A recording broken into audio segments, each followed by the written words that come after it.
The wind carried dust across the barren plain, swirling around the wooden stakes that marked the border of the settlement. The sun was lowering, bleeding its last light over a land soaked with pride, fear, and punishment. Men stood in a circle, rough settlers with their sleeves rolled high, their faces hardened from years of defending what they believed was justice. In the center, a woman trembled. Her dress was torn from struggle, the color of dust and dried sweat. She wasn't crying now. She had no tears left to give. Her wrists bore the marks of rope, and her breath came in shivers. But her eyes burned with something fierce, a strange mixture of disbelief and sorrow. She wasn't guilty of any crime, yet here she was, being offered as payment for peace, behind her. The militia captain adjusted his belt, his boots sinking slightly into the sand. "She will serve as their recompense," he said flatly, as though it were no more than the exchange of a stolen horse. His words were met with uneasy silence. Only the crackle of dry wind moved through the crowd. In the distance, shadows began to gather. The enemy tribe had arrived. Spears glinted like the bones of the dying sun. Horses snorted. The settlers stiffened. The woman lifted her gaze toward the approaching figures. She had heard stories of their raids, their vengeance, their unbroken pride. Children were warned of their name. Yet as she saw them emerge from the smoke and dust, she realized they looked more human than the men who were giving her away.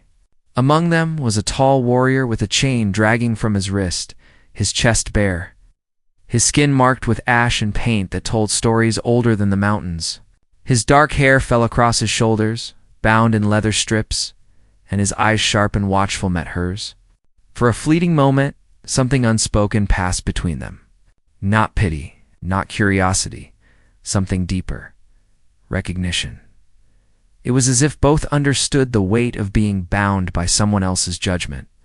The captain stepped forward and shouted, "Take her! Let this end our blood feud." The woman's knees weakened.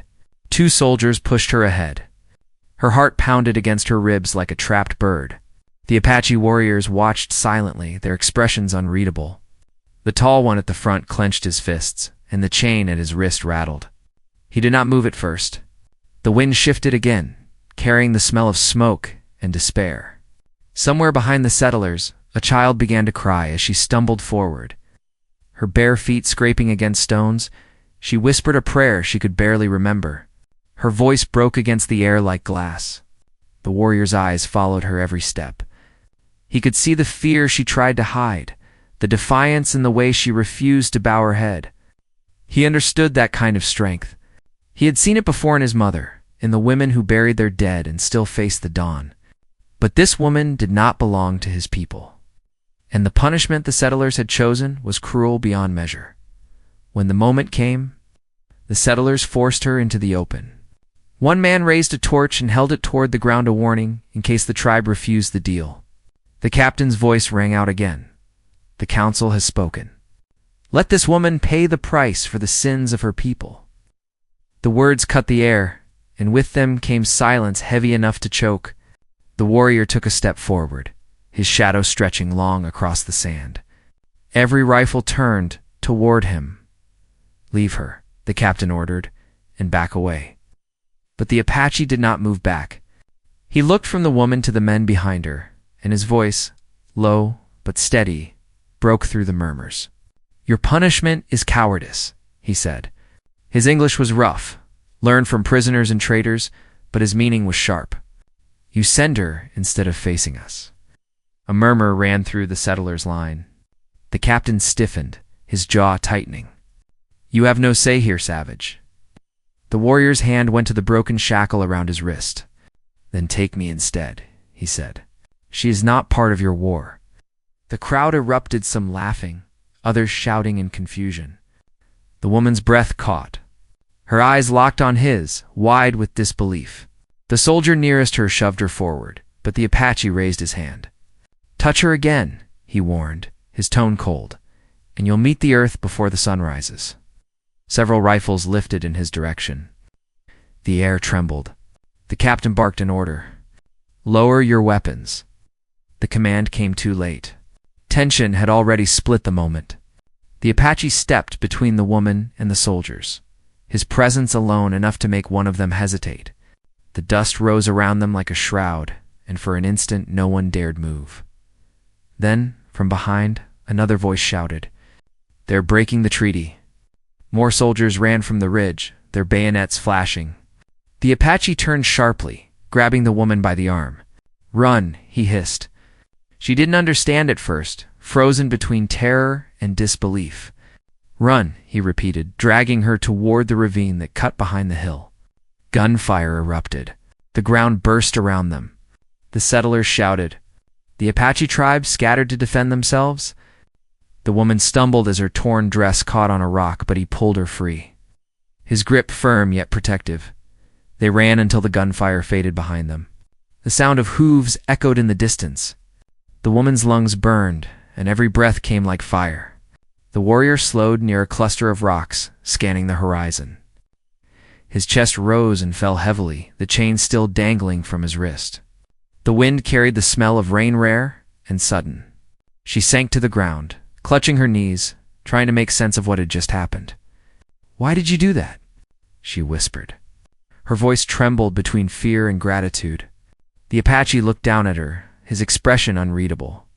"Because no one deserves to be given away," he said simply. Thunder rolled in the distance. The first drops of rain struck the dust, darkening it in patches. Behind them, the faint glow of torches began to appear once more. They were being hunted now by both sides. She looked at him again, realizing he had risked everything for a stranger. "They'll kill you for this," she said softly. He met her gaze, calm despite the danger. "They've tried before." For a moment, neither spoke.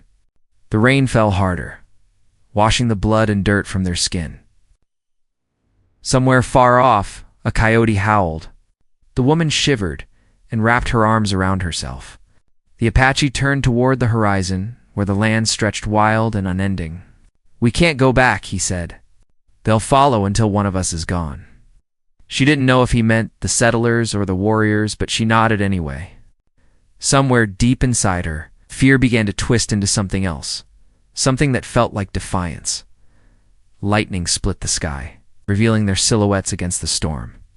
The woman rose unsteadily, her hair clinging to her face. "Where will we go?"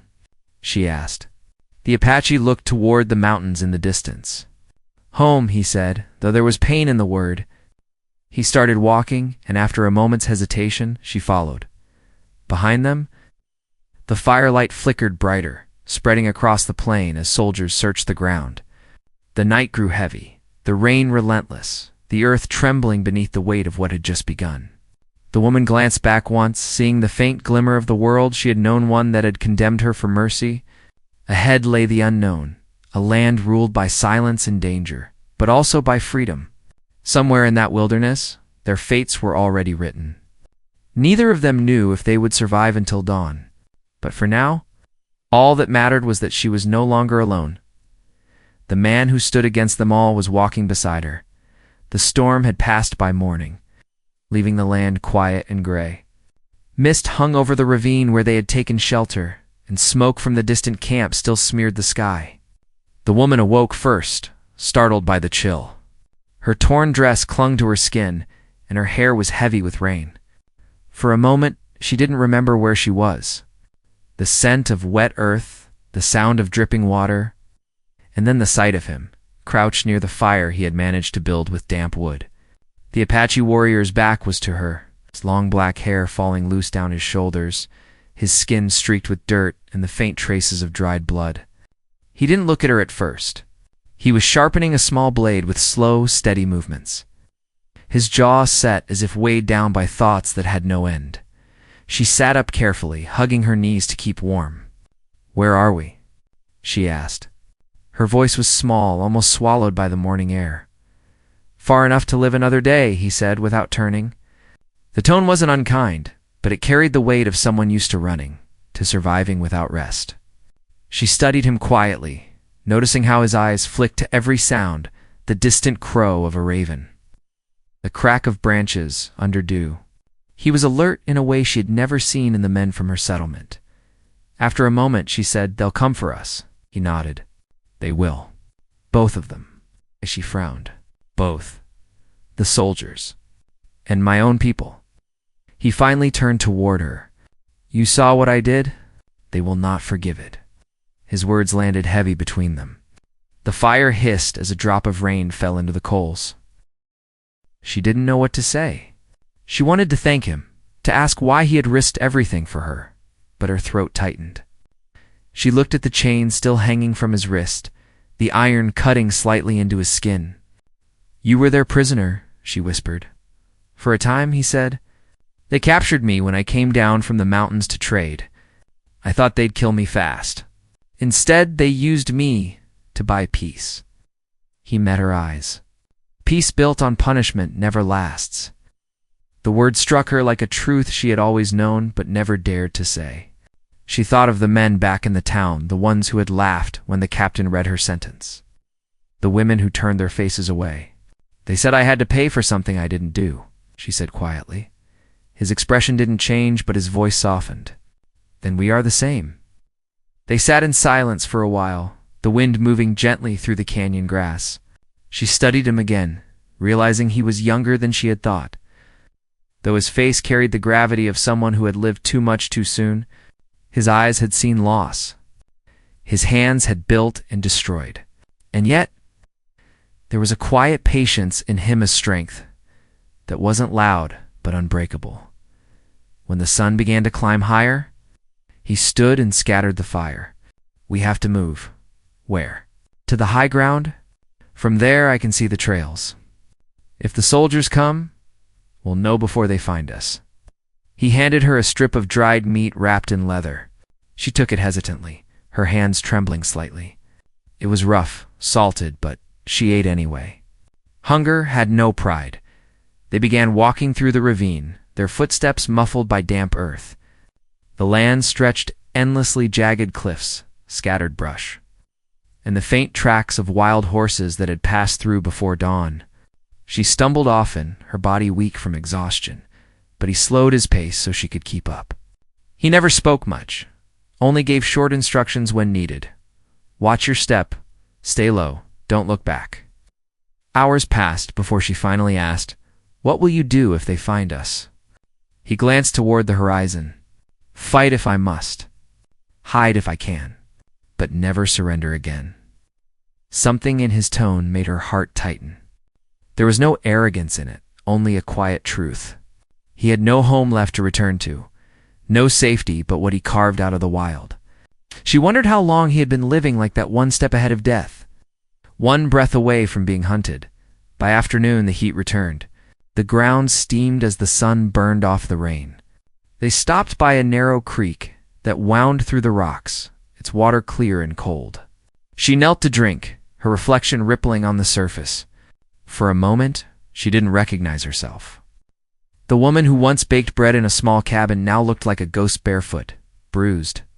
Lost in a world that had stripped away everything familiar, he filled a small pouch from the creek and looked toward the distant ridge. They'll track the river, said. We can't stay long. She looked up at him, shading her eyes from the glare. You keep saying we. You don't have to protect me. He turned sharply, his voice quiet but firm. I didn't save you to leave you behind. Her heart gave a small, unsteady beat. She lowered her gaze, unsure how to answer. They followed the creek for miles, until the light began to fade again. The landscape shifted from red stone to dry grass, and the sound of distant drums carried faintly on the wind. He stopped suddenly, crouching low, listening. She froze. They're close, he said. My people. Her pulse jumped. What will they do if they find you? He didn't answer right away. His jaw tightened, his eyes scanning the horizon. They'll call me a traitor, and me? She whispered. He looked at her, and though his face was calm, his voice was low with warning. They'll see you as the reason I broke the oath. To them, you are the enemy's gift. A curse. Fear rippled through her chest. She wanted to run, but where could she go? Every direction was danger. He noticed her trembling and said quietly, Stay close. Don't speak unless I tell you. They climbed toward the ridge where the ground sloped into a narrow valley. Smoke curled upward in the distance, thin and gray, the mark of a hidden camp. The warrior's breath slowed. They're gathering. That means they've heard what happened. Her stomach turned. How can you tell? He looked at her with faint sadness. When tribes gather without hunting, it means war is coming. They moved under cover of rocks, the last light slipping behind the hills. The woman's legs shook from exhaustion, and at last she stumbled. He caught her before she fell, steadying her with one strong arm. She leaned against him, her head spinning. I can't go much farther. He looked down at her, his voice quiet. You must. They won't stop until they find us. But why? You didn't hurt them. He hesitated before answering. I broke their law. I raised my hand to protect an outsider. To them, that is betrayal. She could hear the regret in his tone, though it wasn't for himself. Will they kill you? She asked softly. He didn't look at her, only stared into the fading horizon. If they can. They reached a small cave carved into the ridge and slipped inside. The space was narrow, just enough for shelter. He crouched near the entrance, listening. She sat against the stone wall, her heart pounding. The cave smelled of old dust and cedar. She watched him in silence, the flicker of distant lightning casting shadows across his face. After a while she said, What's your name? He glanced back at her, as if surprised by the question. Names carry power, he said slowly. If I give it, you must keep it. She nodded. He waited a moment longer, then said quietly, Teza. The name lingered in the air, heavy with meaning she didn't understand. She repeated it under her breath, softly, like a secret prayer. Outside, the wind began to rise again. The night carried whispers of drums and faint shouts that echoed from the valley below. Taza turned toward the sound, his body tense. They've found our trail. Her pulse quickened. What will you do? He didn't answer. Instead, he reached for his knife and wrapped the chain around his wrist, tightening it so it wouldn't rattle. If they come before dawn, I'll lead them away from here. You can't fight them all. His eyes met hers, dark, calm, unyielding. I don't need to win. I only need to make them believe you're already gone. Her breath caught in her throat. You'd die for that? He didn't speak, only looked out into the dark. The silence between them was louder than the storm outside. Somewhere far off, a coyote cried, and the echo faded into the wind. The woman closed her eyes, pressing her hands together as if to hold back the fear rising in her chest. She didn't know what morning would bring, or if there would even be one for them both. But she knew one thing with painful certainty, that the man who stood between her and the world's cruelty wasn't her enemy. He was the only thing keeping her alive. And as the night deepened, the fire in his eyes burned brighter than the storm waiting beyond the cave. Dawn came thin and wary. From the cave mouth, the land stretched in quiet bands of color, a pale wash over the ridges, and a darker line where the river cut its way through cottonwoods. Taza watched the valley the way a hawk studies a rabbit path. He counted the breaths of the wind, read the lifted heads of the birds, waited for a sign that another day would let them pass. The woman stayed back in the shadow, hands tucked under her elbows for warmth, eyes steady on his back. In that small space between them, the main conflict kept growing like a bruise. The soldiers would come because the council could not admit it had been wrong. His people would come because a law was a rope that did not bend. She had been handed over as punishment for mercy. He had broken a boundary for honor. Neither side could let those choices stand without answer. He pointed to the cottonwoods and kept his voice low. Water and cover. We go there by the rock shelf. Walk where the wind erased tracks. She nodded and followed when he moved. The slope was loose with shale, the kind that slices skin, and the dust rose in faint puffs at their heels. She fought to keep her breathing calm. She found herself copying his steps, learning where to place her feet, how to shift weight quietly, how to listen rather than look. Far below, a thin line of riders showed against the ridge. They moved like a snake through grass. She did not ask which side they were. She knew the answer was simply danger. A mile away, a boy sat under a wagon with his knees pulled to his chest. He had not slept. He kept seeing the woman's face when they pushed her forward. He had heard the captain say it was the only way to avoid a raid. He had also seen the way the stronger men looked away when the Apache warrior stepped into the ring and spoke. With a steady voice that did not belong to a slave, the boy's father was among the riders now, hunting across a land that had begun to feel like a place that could bite. Before the riders left, the captain had told them the council's order was final. The boy heard the tremor in the captain's words, a crack under the weight of duty. He also heard the storekeeper whisper that the tribe would not accept such a trade without heat. The boy had no votes on the council. He had only a clean sense that a wrong thing had been done in the name of safety. On the other side of the valley, an old woman laid sage in a shallow bowl and spoke to the fire. She was keeper of stories in Taz's band. She had braided his hair as a child, tied a feather there when he first returned from a hunt, and sung a song for his brother when he fell by the river to winters past. She was not a judge, but her voice mattered in a circle. Word of the night's defiance had reached the camp by runners. Many called Taza brave when they thought of the time before law. Many called him foolish when they thought of the years of hunger and loss. The old woman said nothing. She fed the fire a pinch of cornmeal and prayed for clear sight. A young man, broad across the shoulders, stood at the edge of the lodge and would not sit. He had grown up in the shadow of Taz's skill and now felt the burden of being the one to bring him back. He was not a brother by blood, but he had eaten at the same fires. He carried a lance bound in red cloth. He told himself he would return with Taza alive. He knew the circle might demand more. Back on the rock shelf, Taza stopped, pressed his hand to the ground, and then pointed to scuff marks behind a low bush. "Scouts," he said. "2, not ours." She felt the hair on her arms lift. He guided her into a shallow cut in the stone, then covered their tracks with brush, his movements quick and careful. When he was done, he crouched close, keeping his voice level. "When we reach the cottonwoods, we will not go to the water's edge. The sand holds prints. We will step on stone. If I tell you to lie still, you do not move until I lift you." She wanted to tell him she trusted him, but the words felt fragile.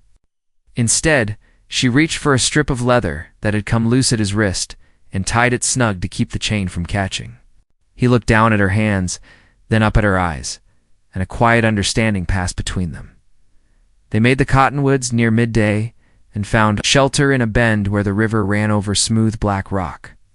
Taza studied the banks in both directions, then signaled her to wait under a deadfall while he ranged a short distance upstream.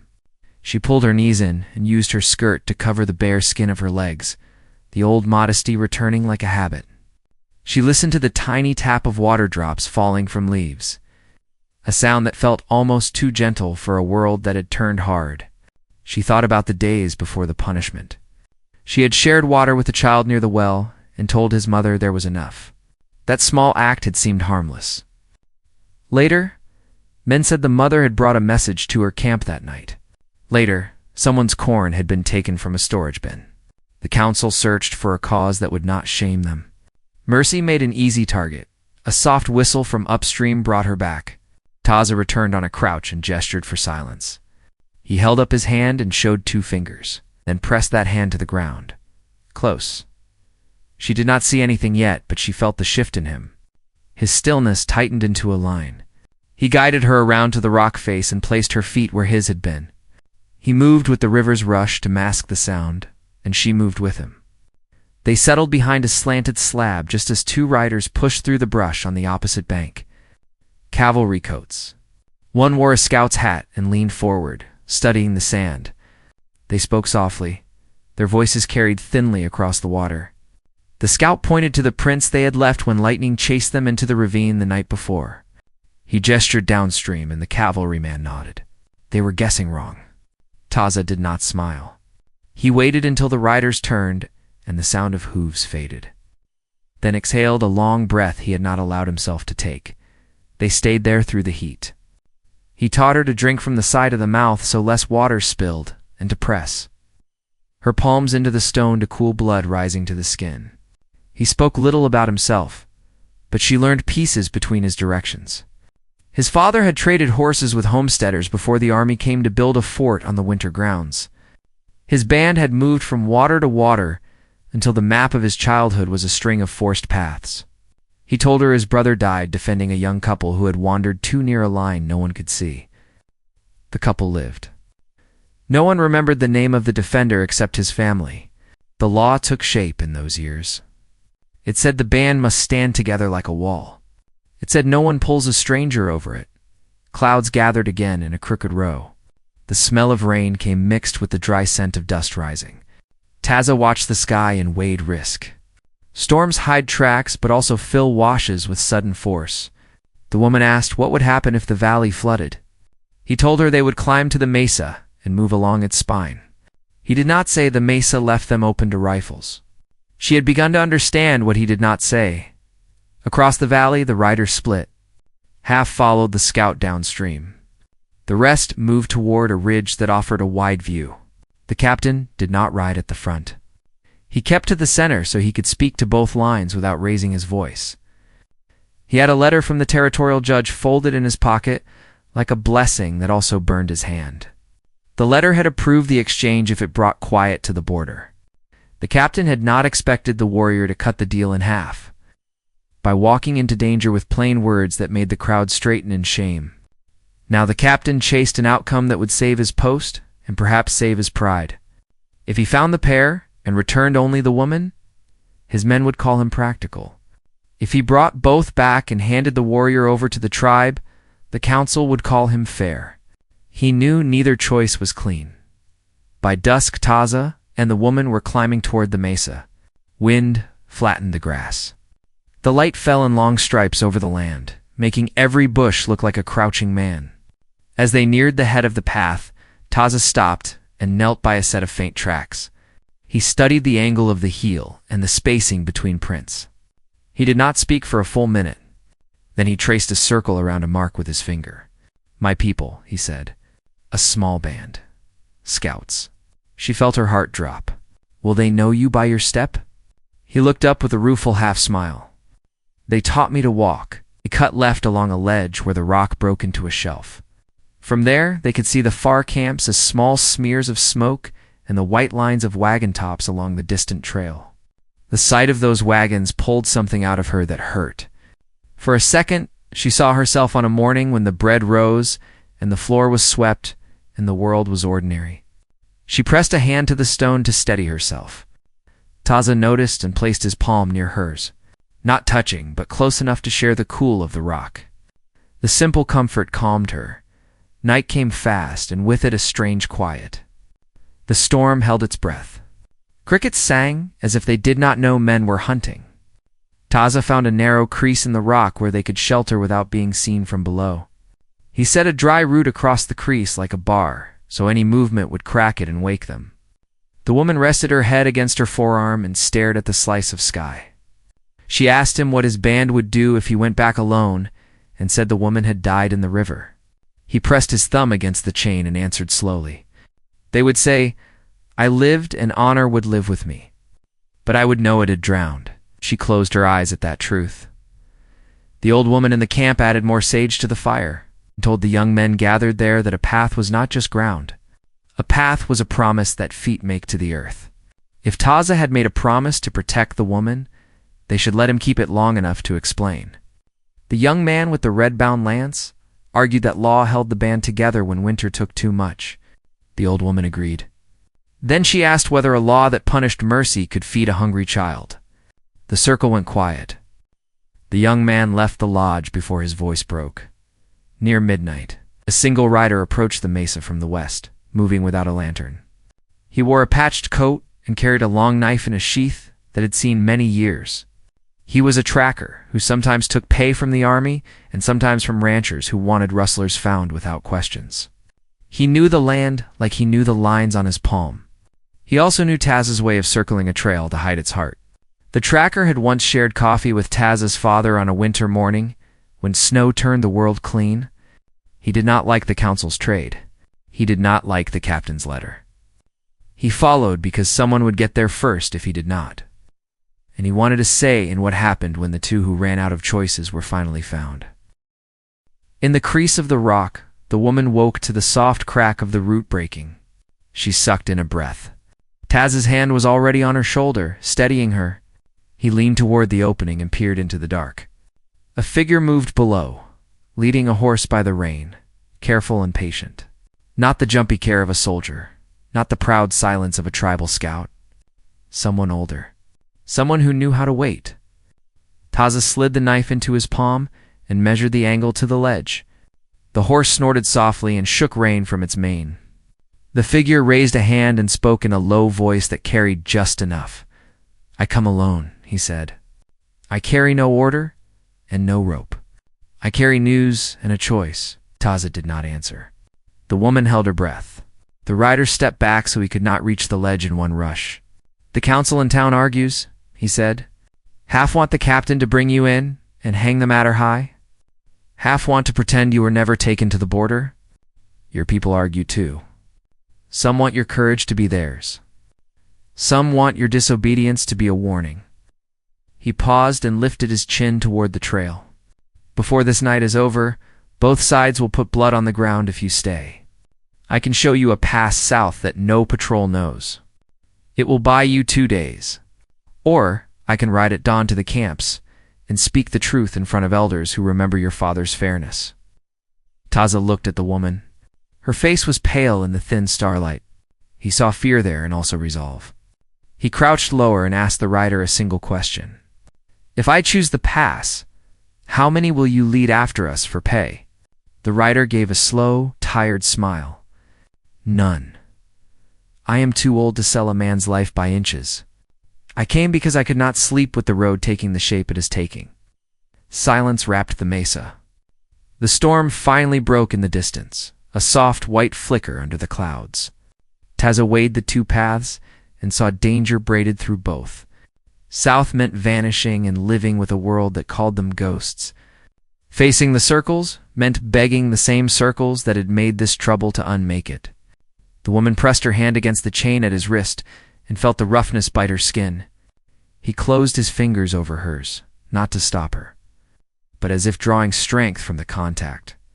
Below, the rider's horse turned its head toward the valley where torchlight flickered like fallen stars. Voices rose from both directions, a mix of foreign orders and old songs. The strands of conflict pulled tight across the land. Taza leaned toward the opening again and opened his mouth to give an answer that would decide whether they ran for the horizon or walked toward judgment with their heads high. Before he could speak, a sound split the night on the ridge to their left. A stone skittered a whispered command in a language older than the fort drifted up the rock, and a shadow slid between them and the path down. The shadow that had slid between them and the path moved like smoke, silent and sure. Taza gripped his knife tighter, his breath slow, his eyes narrowing toward the shape against the pale starlight. The woman felt the tension coil beside her like a live wire, the cave air suddenly tight and cold. The rider below didn't move, his horse shifting uneasily as the sound of another set of boots scuffed the stone above them. Taza realized they were surrounded. The old tracker had spoken truth, but others had followed his scent. The ridge had become a trap. A flicker of light broke through the dark as a torch rose from below, its glow glancing over the edge of the rock. A voice shouted in the tribal tongue sharp, commanding. Taza froze, recognizing it instantly. It was the voice of Clanna, the young warrior who had once called him brother. The sound carried a weight that pierced through memory and pride alike. Clanna had been a child when Taza's father taught him to hunt, but years of war had burned that softness away. He was a leader now, shaped by law and vengeance, not by kinship. Ta leaned closer to the woman and whispered, "Do not speak. Whatever happens, do not show fear." She nodded, her hands trembling against the cold stone. She could hear more footsteps, faint but steady, closing in from both sides. The faint rustle of leaves outside told her the valley below was alive with soldiers, too. The war between two worlds was tightening its noose, and they were at its center. Then Clanna's voice came again, lower this time, measured and deliberate. "Taza, you walk with a ghost that was meant to die. Come down, and your name may yet be remembered with honor." The words struck hard. The air between them seemed to still, waiting for Taza's answer. The woman looked at him, searching his face for meaning. He didn't respond right away. He stared out toward the dark ridge, his expression unreadable, caught between defiance and grief. The silence stretched long enough for the torchlight to tremble in the rising wind. Finally, Taza spoke, his voice calm but edged. "Honor that comes from fear is not worth keeping." The reply rolled down the ridge like thunder. For a heartbeat, the night held its breath, then a sharp whistle cut through it. An arrow hissed past the cave mouth, burying itself in the dirt behind them. The woman gasped, and Taz's hand went up instinctively, signaling her to stay down. Another arrow followed, striking the rock with a metallic clatter. He realized the warning was over. They were no longer being asked to surrender. They were being hunted. The old tracker below swore softly and backed his horse away from the ridge. He called out, "You fools, you'll drive them into the army's guns."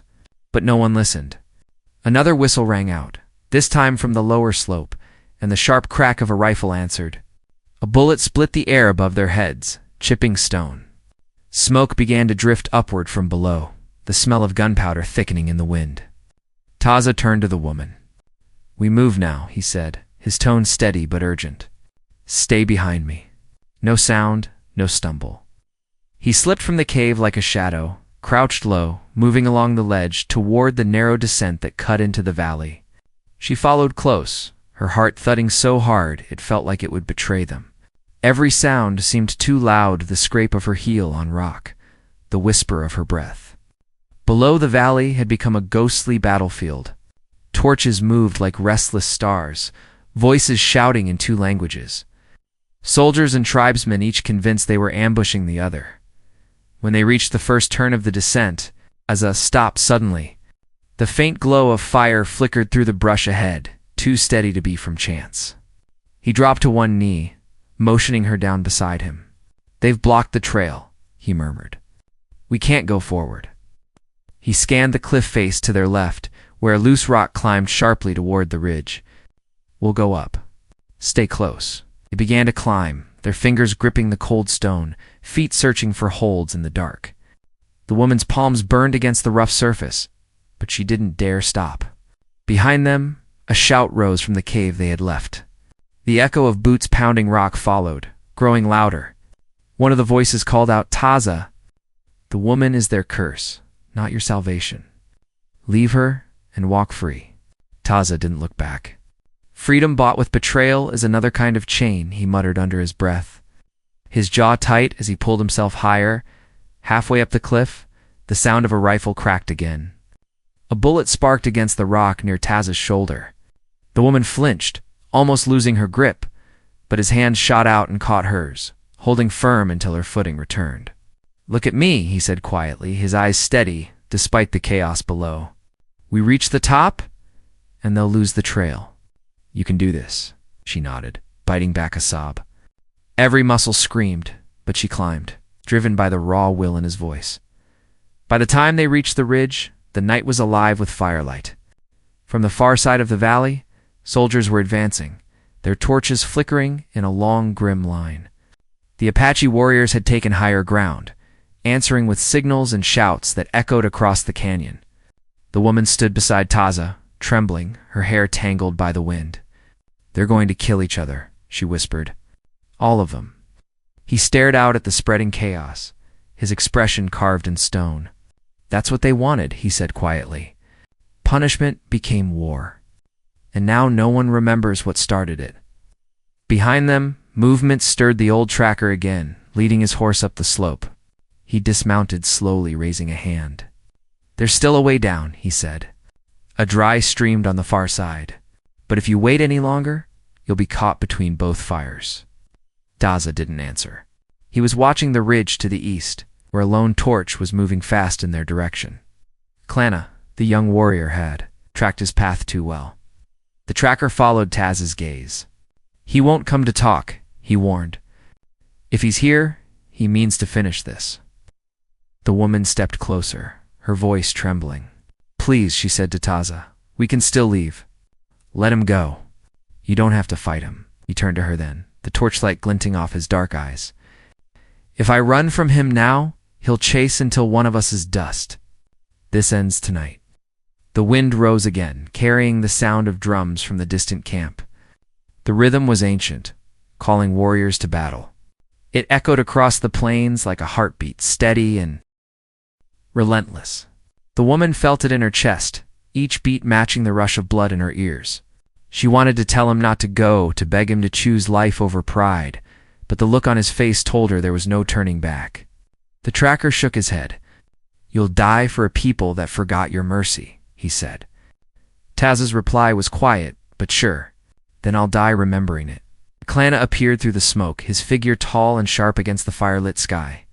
He wore the red paint of vengeance across his chest, and in his hand was a spear wrapped in cloth, the same one he had carried the day he swore to protect their tribe. When he saw Taza, he stopped, his breath heavy, his eyes burning with something deeper than hate. "You shame us," he said. "You broke the law for her." Taza stepped forward, the chain on his wrist catching the light. "I broke the law to keep us human." The silence that followed was heavy enough to crush the air. The woman stood frozen, torn between running and staying, knowing either choice could end in death. Below, the first rifle volleys exploded, lighting the valley in flashes of red. The soldiers were advancing, unaware that the tribe's flanking party was waiting for them in the trees. The tracker swore again under his breath. "By dawn, this whole ridge will be fire." Clana lowered his spear, his voice cold as iron. "Then you'll meet that dawn on your knees." He took a step forward, and Taz's hand went to his knife. The two men faced each other, the past hanging between them like a storm about to break. The woman whispered his name, but he didn't hear her. Every sound, the crack of gunfire, the roar of wind, the drumbeat faded into silence. Only their breathing remained. The first lightning flash of the coming storm lit the ridge in white. Freezing the moment in stark clarity, the warrior who had defied his people. The woman who had been punished for mercy, the friend turned executioner. And then, before the light faded, another gunshot rang, out not from the valley, but from the ridge behind them. The old tracker shouted a warning. Someone else had climbed the slope, rifle raised, ready to take what neither side would win. The woman screamed his name as the sound tore through the air. Taza turned, the wind ripping through his hair, the storm breaking open above them. The flash of fire and thunder merged as all three sides soldiers. Warriors and fate itself collided on the same broken ridge. The world spun into chaos, and the truth of mercy and vengeance finally met in a single breath. Balanced on the edge of the storm, the flash faded, leaving the ridge in near darkness. Only the storm's light and the faint glow of torches below painting the sky. The echo of the shot rolled away through the valley like a drumbeat that refused to end. Taza staggered a step back, but not from pain. The bullet had missed him by inches, striking the rock and sending dust into the wind. The woman had dropped to her knees, covering her ears, her heart racing as thunder cracked again above them. The tracker shouted something, but his words were lost in the chaos shouts in two tongues, drums rising in rhythm with the rifle fire. The storm breaking loose as if the heavens themselves were part of the battle. Taza moved fast, pulling her to her feet. "We can't stay here," he said, his voice firm but raw. His hand closed around hers, warm despite the cold air. "Come." She followed without thinking, her legs trembling, her breath short. The ridge trembled under another thunderclap, rain beginning to fall in thick, hard drops that soaked the earth and turned dust to mud. Below, the first fires spread as soldiers clashed with the warriors who had descended from the far slope. It was chaos, and no one knew who the enemy was anymore. They stumbled down a narrow trail, the ground slick beneath them. Lightning flared, lighting the world in flashes of silver. Taza stopped once, crouched behind a boulder, and scanned the shadows. "Clana won't stop," he said quietly. "He'll follow until the rain buries our trail."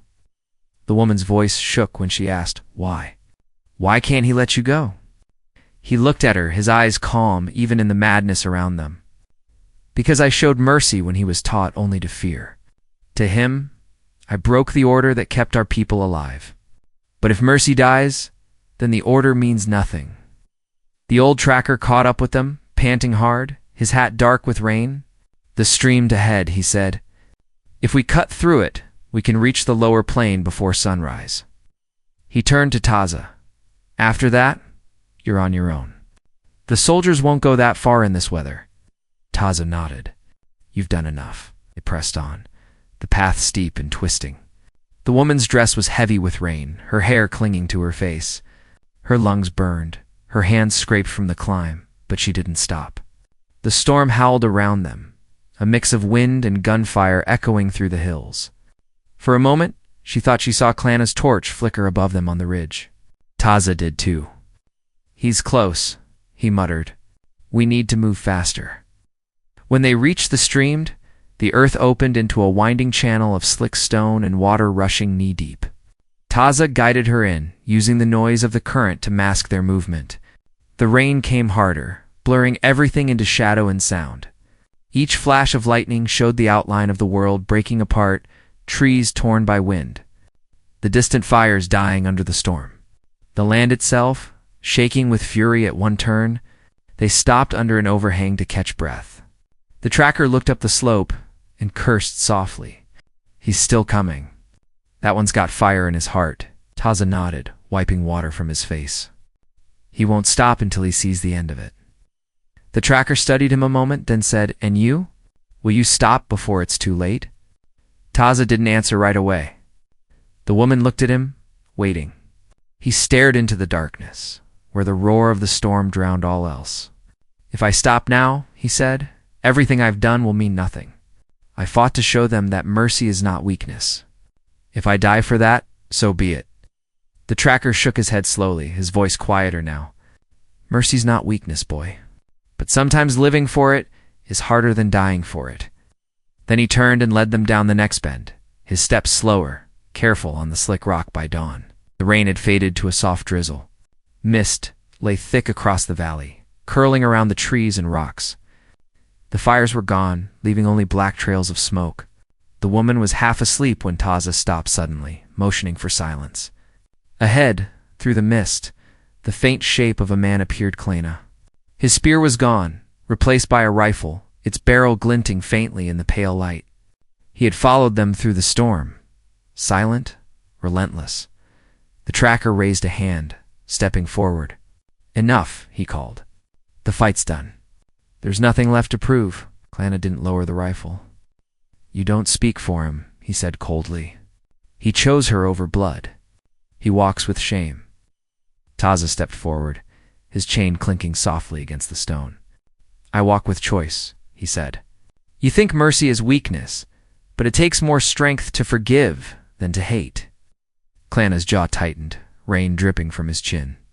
Forgiveness doesn't protect a people. It protects their soul, Taza said. The two men stood facing each other. Years of brotherhood and betrayal caught between them. The woman could barely breathe. She wanted to shout for them to stop, to remind them both of what had already been lost, but her voice wouldn't come. The tracker moved his hand slightly toward his coat, where his own rifle rested, but Taza shook his head once. Clana's finger tightened on the trigger. His eyes burned with a mix of rage and sorrow. You'll die for her, and they'll forget your name, he said. Taza's voice was calm, almost tender. Then let them forget, as long as they remember that one man once chose peace. The shot never came. Lightning flashed again, and in that brief blaze of light, Clana saw something, perhaps the truth in Taza's eyes, perhaps his own reflection of what he had become. His hand trembled. The rifle dropped slightly, lowering until it pointed to the ground. The storm's echo faded, leaving only the sound of rain and breath. Clana turned his face away. Go, he said finally, his voice rough. Before I remember the laws I swore to keep. Taza stepped back slowly, his hand still on the woman's arm. You can come with us, he said softly. There's no law beyond these hills. Clana shook his head. There's no peace beyond them either. He turned and disappeared into the mist, leaving only the echo of his steps.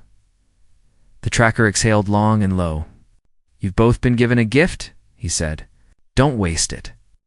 They followed the stream until the land widened into open prairie, washed clean by the rain. The morning sun began to push through the clouds, turning the mist gold. The woman looked back once, seeing nothing but distant shadows. Will they come after us again? She asked. Taza shook his head. Not soon. Too many dead. Too many ghosts now walking that valley.